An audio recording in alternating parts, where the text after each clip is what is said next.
In my last video, I spoke about the nervous system and how to train according to your nervous system stress levels.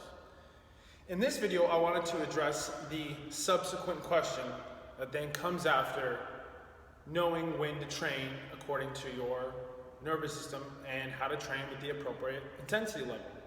So for this video, we're going to go over programming and how to program for yourself, to create a programming structure, know how to create a training schedule for yourself that includes what we previously talked about integrating the nervous system and knowing how our neurology is going to play into exactly what our goals are. And that's the big thing, is what are your goals? So in programming, starting at this point, you know you need to train. You understand what we last talked about, yes, my nervous system, my stress levels, my life, everything. All right, you have those factors. Now, what are my goals out of my training? So the first question you have to ask yourself in creating a program is, number one, what are my goals?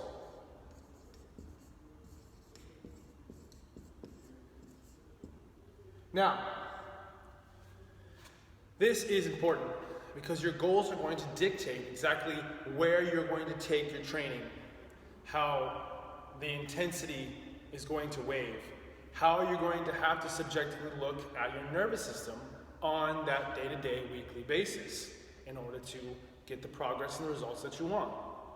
Now, these are, again, subjective to my experience, anecdotal experience, along with the material that I've studied through the curriculums of which I adhere to and study via the TACFIT, FlowFit systems. But you will see parallels between a lot of others. Strong First, Kettlebell Sport, GPP and SPP, all those type of curriculums of training have very similar thing. Now, you have your goals, whatever they might be. I suggest you make them simple, but make them practical. Everyone says, I want to lose weight, all that kind of stuff. I suggest making them simple, but I suggest a much more pragmatic view of you choosing, do I want to move better,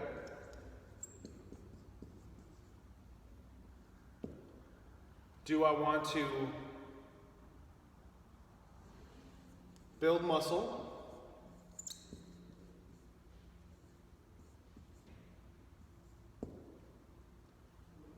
or do I want to be able to do both?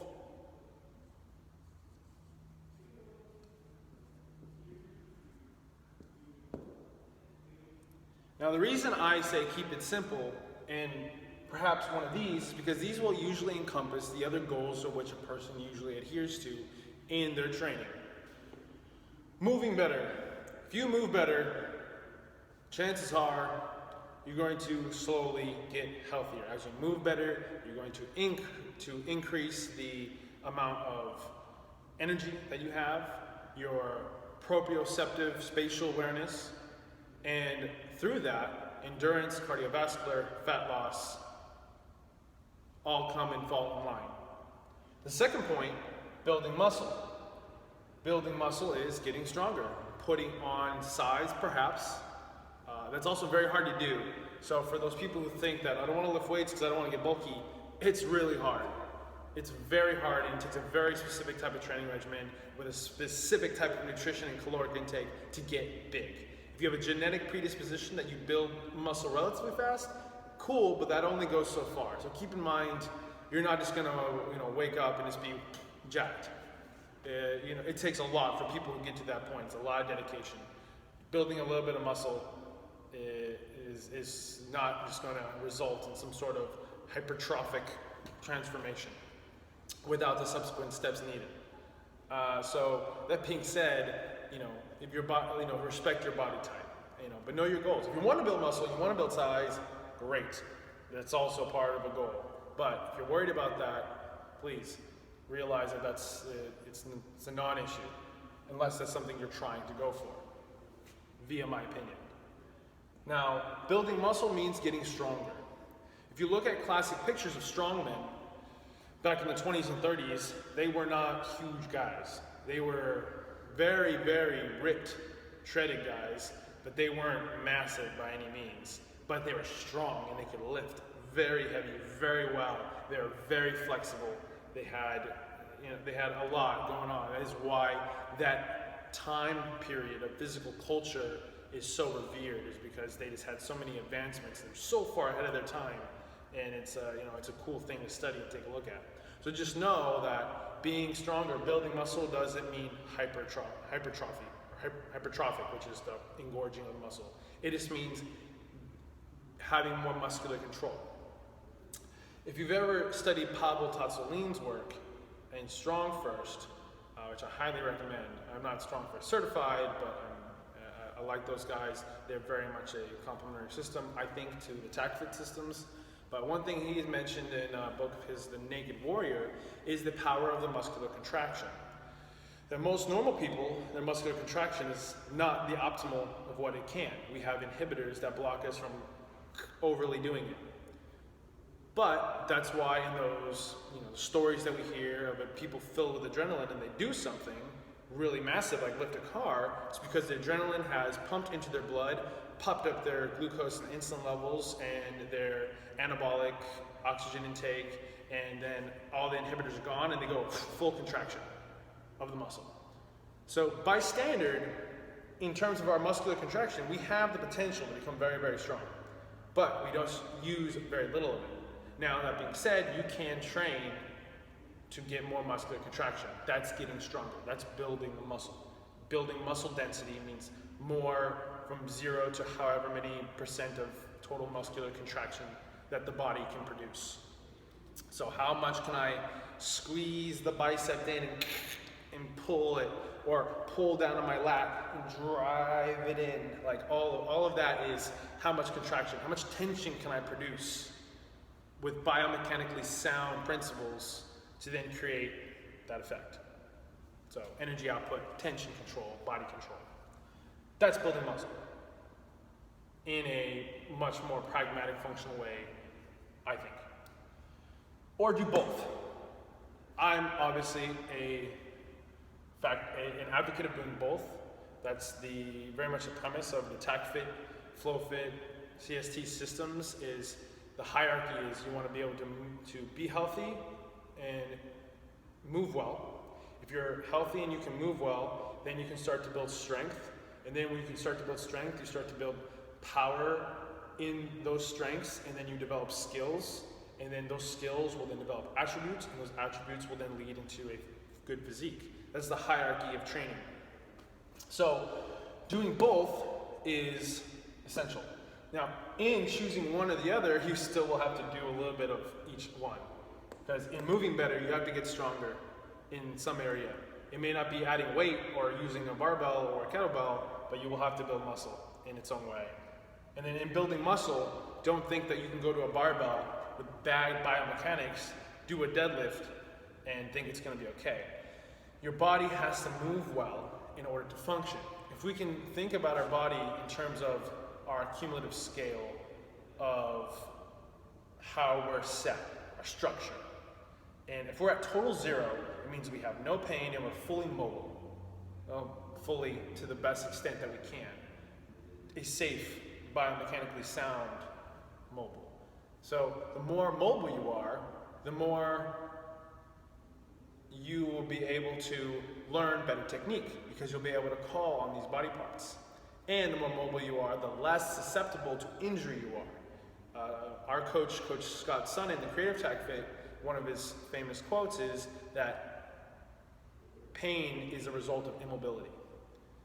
And pain, of course, usually sets the prerequisite for an injury. So immobility causes pain, and pain at some point will cause injury. So we want to move away from pain because it's moving away from injury. We want to recover.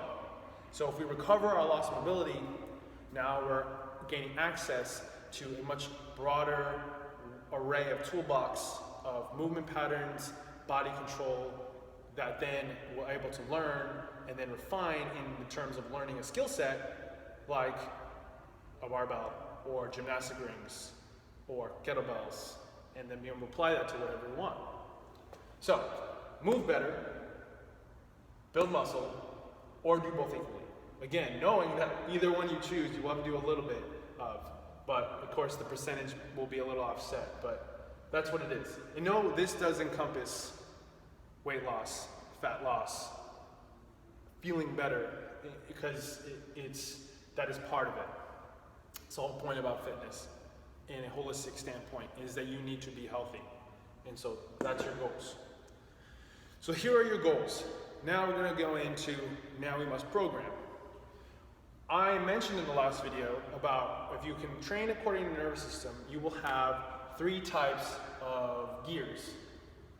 And those 3 gears are your low intensity, we'll say INT, medium, and then high. The low is going to be lighter weight, more endurance, power endurance base. Your medium, usually going to be heavier weight at a lower speed.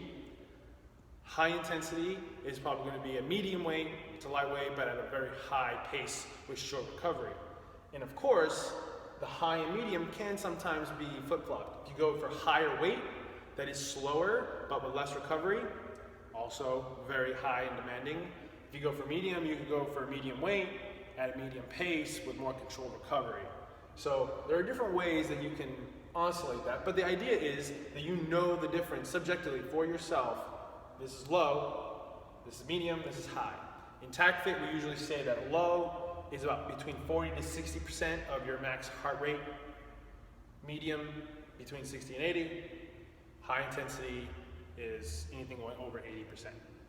So using that as a probably gauge, you can kind of find where those are going to be for you according to your age, your experience, all these things.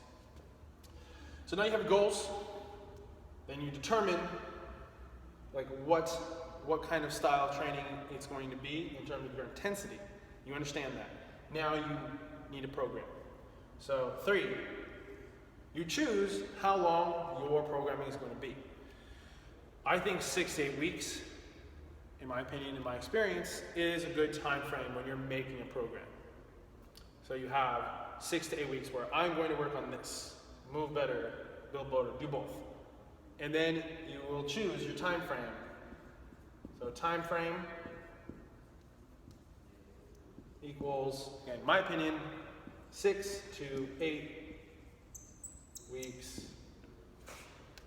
Now, in those, how often in the week do you want to train? 3, 4 times a week, 5 times a week, when your rest days are, whatnot. So many of these schools of thought on that.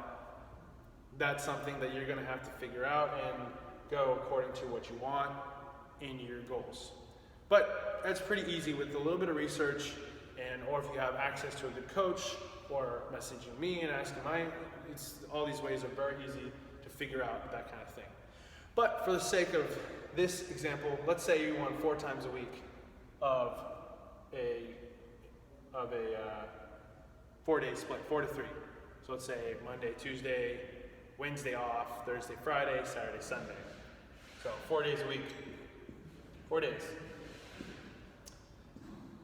Now you have to choose what kind of tools you want to work on. Sometimes in training, once you kind of have, you know your goals, what drives your fitness practice, then you start to find different centers of motivation. Maybe you want to work on the tool. You want to just refine your barbell technique. You want to learn more gymnastic ring skills. You want to get better at your kettlebell and your pull-ups, those kind of things. So then those are going to become the focus of what you're actually going to do for the workout. And obviously with the low intensity, medium, and high, you're going to have 3 variations that serve the goals of your programming. So whether it be, again, building muscle, the barbell, refining technique on gymnastic rings or kettlebell, which are highly technical, body weight even. So you gotta then choose, what are my tools that I'm gonna be using? It could be all kettlebell, it could be all barbell, it could be barbell and body weight. So I know that it gives a lot of options. But again, if you go through this process, you can help narrow it down. And don't forget, what do you want to do? So if you're doing whatever you need for your practice, what you want to do is also equally important. So now you have your time frame, 6 to 8 weeks, 4 days. Then you ask yourself, tools to be used. And then in the days, how long is your session? Usually for me, in the TACFIT world, the TACFIT protocols are 20 to 24 minutes, the actual workout. And about 7 to 10 minutes of mobility, and then a cool down compensatory yoga at the end, another 7 to 10 minutes. So really we're looking at 45 minutes, 35 to 45 minutes. So time frame, say 45 minutes. And you have that just like I broke it down. Your warm up, the main focus, and then cool down. And you time those out. Like I said, I do 7 to 10 minutes mobility. Then I do my workout, 20 to 24 minutes, 7 to 10 minutes cool down. Done. And I have the timer going, done. And in the workout, wherever I have structured, whether it's for reps, for volume, or it's a timing protocol, I have that set. It's important because you need to be able to measure and track these things. So now we have, what are my goals? I want to move better, build muscle, do both equally. I understand intensity waving, so I know that through this, in this time, I'm following my schedule, I can shift between these as my body needs. So I can stay on programming. I have a time frame of 6 to 8 weeks, how long I want this program to last. And of course, try to journal things, keep record, even if it's a short record, just so you can see progress between the beginning and the end. You choose the amount of time in those weeks, 4 days. So 4 days on, 3 days off. The tools you're going to be used to be focused on, they're going to help you do that. And then how long your sessions are. So you can break it on and you can effectively schedule it into your life. It's a big deal. So with this, you can now create a program. Again, the variations are quite endless. In TACFIT and the FlowFit, we use a 4-day wave, which is again like that 4 days, but it's done a little bit differently. And again, easy to bring up if you go to and get any of those programs from the TACFIT FlowFit family. That's a part of the material. If you go to the CST TACFIT Legion Facebook page, everyone usually discusses that on the forum and the boards. A lot of good information out there. Also, Scott Sutton's 3D Performance Pyramid book is excellent and discusses a lot of this. So there you have it. So following up to the last video, how to program effectively. And again, I know this is very theoretic, it's very formula. If you're not a nerd, like some of us are with it, that's why I do it as a profession, it can seem a little dry, but I promise you, if you can understand the principle and you can apply that for yourself, you can start getting results. You can have a measurable, quantifiable way to progress and track. And you're going to be able to observe yourself better because you have a plan. You make the plan, follow the plan, and stay with the plan. And that's how you get results. Any good athlete in the world, high level, they have that periodization programming. They know how to this much, and that much, these times. And even just for a general fitness person, that's important. For your own health, you just have to change a little bit and augment according to what you are trying to do, which is fully possible. So, hope this has given you some insight. Again, feel free to contact me at TACFIT805, Facebook, Instagram, obviously YouTube channel, and more than happy to try to converse and set something up. So looking forward to hopefully talking with you, and happy training.